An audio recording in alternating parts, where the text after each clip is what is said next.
Hello viewers, welcome to Bharati's creative gardening and cooking.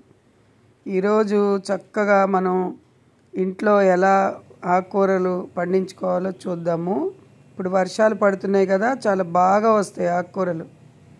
ఈ తోటకూర చూడండి, 2 రకాల తోటకూర.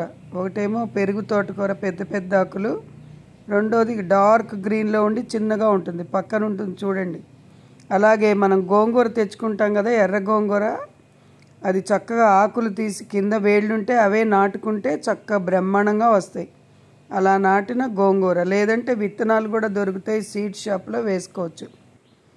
చూడండి గోంగూర చూడండి ఎంత బాగా వచ్చిందో, అట్లా నాటిన కాడలు నాటిన గోంగూర బాగుంది కదా, ఎంత బాగుందో చూడండి. ఫ్రెష్గా బయట అస్సలు కొనద్దు ఆకుకూరలు, వాటిల్లో కలర్స్ కలుపుతారు గ్రీన్ తనం కోసం. వాడిపోయిన వాటిని కూడా ఏదో మందు వేస్తే అది మళ్ళీ ఫ్రెష్గా అనిపిస్తాయి. చాలా డేంజర్ లివర్కి, దానికి. ఆకుకూరలు మంచిది కదా, తోటకూర చక్కగా కళ్ళకి మంచిది, కాల్షియము, ఐరన్ అంతా ఉంటుంది. గోంగూరలో కూడా మంచి విటమిన్స్, మినరల్స్ ఉంటాయి, రక్తం పట్టడానికి, స్కిన్ బాగుంటుంది. కాబట్టి ఆకుకూరలు పెంచుకోవటం చాలా ఈజీ.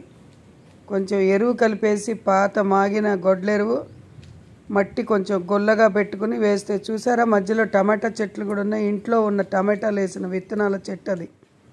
కాబట్టి అందరూ తప్పకుండా ఆకుకూరలు పెంచుకోండి. నా ఛానల్ తప్పకుండా చూసి మీకు నచ్చితే తప్పకుండా లైక్స్ ఇచ్చి మీ ఫ్రెండ్స్కి, రిలేటివ్స్కి కూడా షేర్ చేసి సబ్స్క్రైబ్ చేసుకొని చూడండి, లైక్ చేయండి.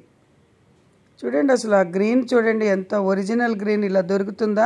ప్యూర్ ఆర్గానిక్ చెట్లు. తప్పకుండా ఆకుకూరలు పెంచుకోండి, ఛానల్ లైక్ చేయండి.